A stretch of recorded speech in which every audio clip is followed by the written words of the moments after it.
Hello. You've reached the Meandering Mixtape Live, our continuing series here at Miller's, where we interview the summer series artists taking the stage, the big stage outside, and we have another phenomenal artist with us today. We have Sway Wild. Sway Wild. Yeah. Okay. We'll try and get this off to a good start. Sway Wild. Of course, we're live. So we'll leave that one in. I've got Dave McGraw and Mandy here with us today. How are you? Great to be here, back in Carnation. We're happy. We just finished up a sound check with our buddy Paul, and the stage looks great. We're really excited to be back. And Paul's helping us with sound again. Thank you again, Paul. Whoop, whoop. And you're playing the big stage for the first time here at Miller's. As you walked in, I saw smiles on everybody's face. What did you think of our lawn venue here? It's so beautiful, and it's so cool to see how it has all evolved here. I think this is our fourth time playing at Miller's, but the first time outside, and so much heart and hard work has gone into it, clearly. Yeah, and it's the second season, and it's been crowded. It's been really nice to see the lawn fill up and people really get into it, and it'll be here for a long time. I really am excited for the series to come, and they've got a couple more here, and so we're going to keep going. But when you come to a venue like Miller's, because you've opened for so many notable artists as well as played in their bands on stage. How do you come up with a set list? How do you kind of arrange your studio work to live, to seeing a venue like this that is somewhat more intimate and has an artist following? What do you work on to sort of mold that set? Yeah, I think every night we try and, I guess we would say, play to the room, and think about what songs will fit in a certain space and what might not. And a space like this, I feel like we can do all of the things that we love to do. We can rock out, we can folk out, we can get really intimate, we can play some fun covers that some people might know. And I think there's certain songs that we kind of carry with us along the way through certain tours that we're always going to play that song because we're in a sweet spot with it, or we're working, promoting a new album that we have and trying to show some music from that. But together, collectively, we have 6 or 7 albums under our belt in this band, and we try and pull at least like one thing from each record, sometimes not always, but trying to do the vast variety so that people get a taste of all the kind of different sounds that we go through, because we're not just, I don't think one band is one genre. We're definitely not one genre, so trying to give all the flavors every show. Yeah, absolutely. And I think when I look online and I find your band name, and there's this folk genre that gets attached. But for those that have gone through your discography, it's significantly more than that. How do you describe sort of the ways that you ebb and flow through the different genres, and how would you describe your sound for somebody that has found you for the first time and is working their way through the genre? Yeah, I think we often just talk about our live shows because the albums are all so different from one another. But in the show varies so much. Anything from really intimate, quiet, whispery, almost lyrical folk, singer-songwriter zone, to shake your booty dance stuff. Where Dave will play drums, I'll play electric guitar and activate the subwoofers with an octave pedal, thanks to Paul. And yeah, it's kind of, we started, sorry, I interrupted you. I'm Mandy-splaining this answer. But we started as a folk duo 16 years ago. We used to go as Dave McGraw and Mandy Fair.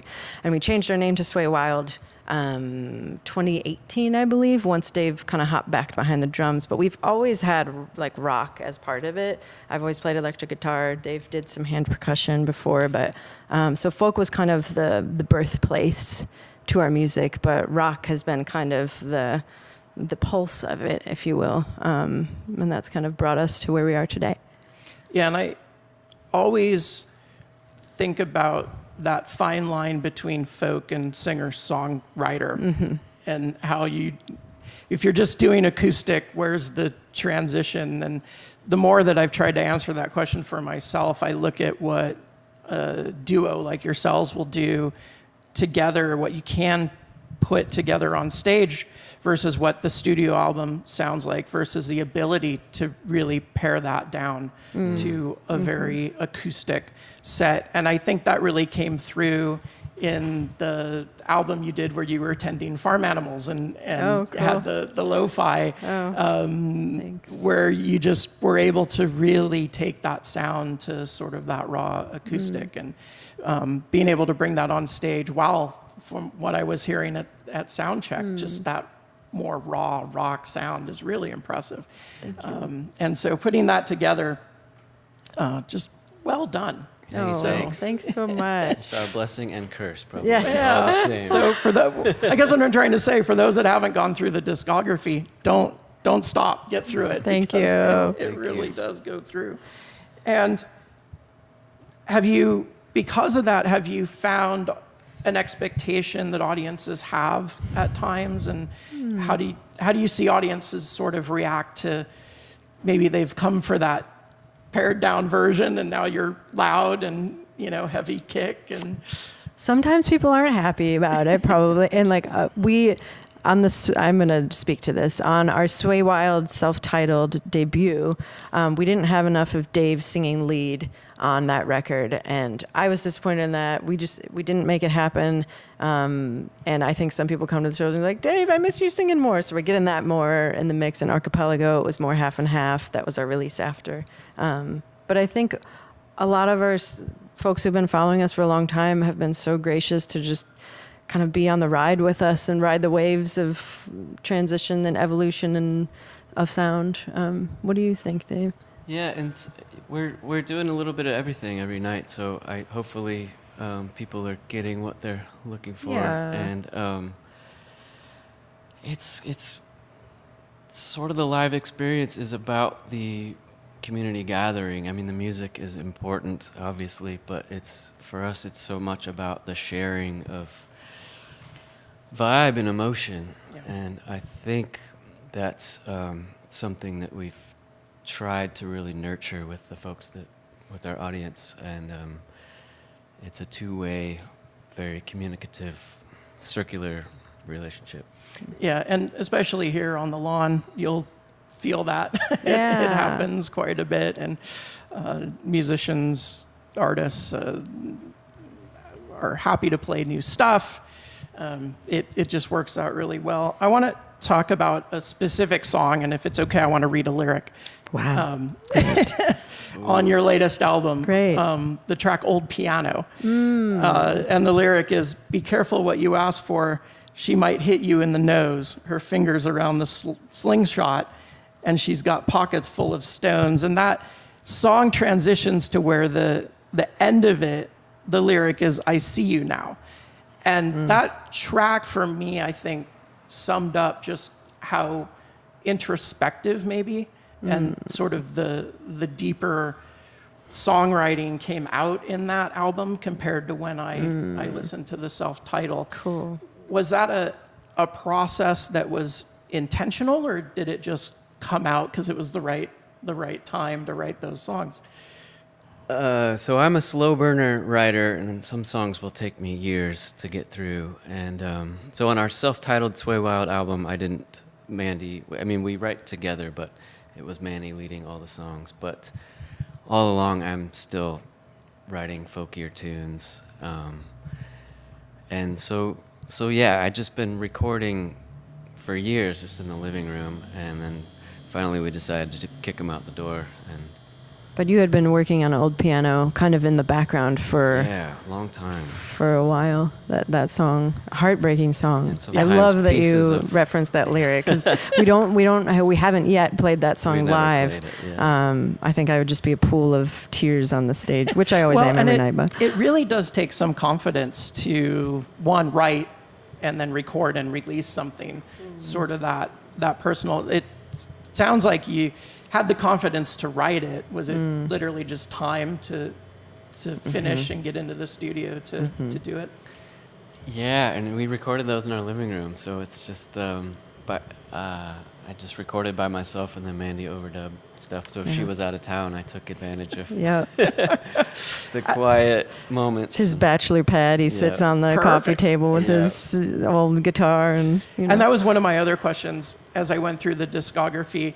The credits are pretty deep on your self-titled album, and then there's great information about the studio off-grid, and then we get to the latest album, and it's just recorded in San Juan Island. Is that because it was done very much as on your own? And just the two of us. I don't think there's anyone else. No, it's on just that us. album. Yeah. So and it's all just in our living room. So crazy making, just the two of us. We edited everything, we mixed it all, and it's beautiful. But there's a beauty to having other brains involved too. Yeah. So, and how does from the Hollowed Hall in Portland, Oregon, which is just a phenomenal studio with amazing engineers, and how that came together and capturing that sound to making a decision that, hey, we've got the space, we can do it on our own, and having that album come out. Is it just time and space and just doing it that way, or was there a conscious decision to sort of step away from the larger studio? That's a good question, and less about the studio as just like, we made that as a very produced record with horn section and all sorts of keys and a lot of production, and we love it. But we also, some of the more up-close, intimate stuff is really important to us, and I think like any artist, there's always a swing back and forth, and we just want to get a little closer to the listener on the Archipelago album. And I want to try and pronounce this correctly. Mandy, you recorded Aki Konmigo as a single. It's on Bandcamp. You can listen to it. Bandcamp Friday is coming up. Make sure we talk about that, because that's the time to buy. Oh, yeah. But you recorded that with Anna Tivol, who we got to interview here a couple weeks back. And of course, you can watch that at the Meandering Mixtape YouTube channel. Click live, you'll find that interview. How'd that collaboration come together with her? Yeah, Anna's a dear friend of ours. We've known her for, I don't know, over a decade. I think we initially met, I found her on the internet. When I think it was MySpace days even. No. Whatever it was. We had just moved to San Juan Island 14 years ago, and we didn't have internet at our house. I was at the library trying to look for other folk musicians in the Northwest, and Anna Tivol's page popped up, and I was like, oh, I love this person's music. And I remember sending her an email being like, I like your music. Hi, I'm a musician. You are too. And then we ended up meeting her at Sisters Folk Festival and doing tours together or shows together here and there. But yeah, she's one of the best. We love Anna. It was such a great interview, and that show was just phenomenal. She's a dear heart. Another great group of songwriters to come through Miller's. Her and Jeffrey. It should be illegal, the two of them, the power of their words. It is absolutely amazing. That's a good way to put that.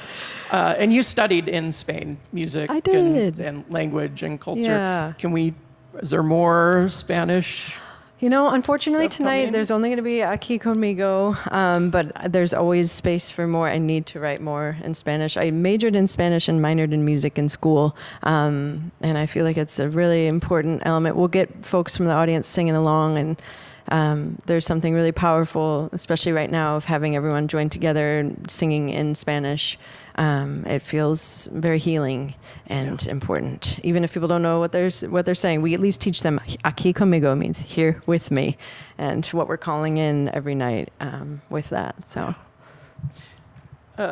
going back to the first album, the self-titled album, and collaboration, there are prominent horns on that section. There are other collaborators that came in. Can you sort of compare and contrast either the writing process or the process of getting to an album release when you have access to those collaborators, and maybe that's a benefit of a larger studio of having access, but knowing that, yeah, they may be there when you're in the studio, and then being in your home studio, it's a little more difficult. But does that change the writing process or how the album comes together when you have access to sort of that level of contributors? I think we'd written all the songs before going into the studio, and then as they came out of,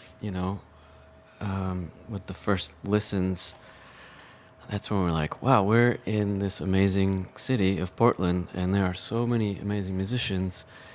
And the engineer there, Justin Phelps, knows so many folks. And for horns in particular, they had like an in-house yeah horn section there. Folks It from was March great. 4th and Anthony Mead, trombone player, like charted out all the, wrote all the horn parts, Did a beautiful arrangements job. for, Yeah, it's rare to see that when a studio sort of has session musicians on call, and you're kind of working through your material. That's and go, great. We're Totally gonna bring new in, to us, We're going to yeah. bring this in, right? And Yeah. being able to do that, it's so rare these days to have something available to just kind of work on.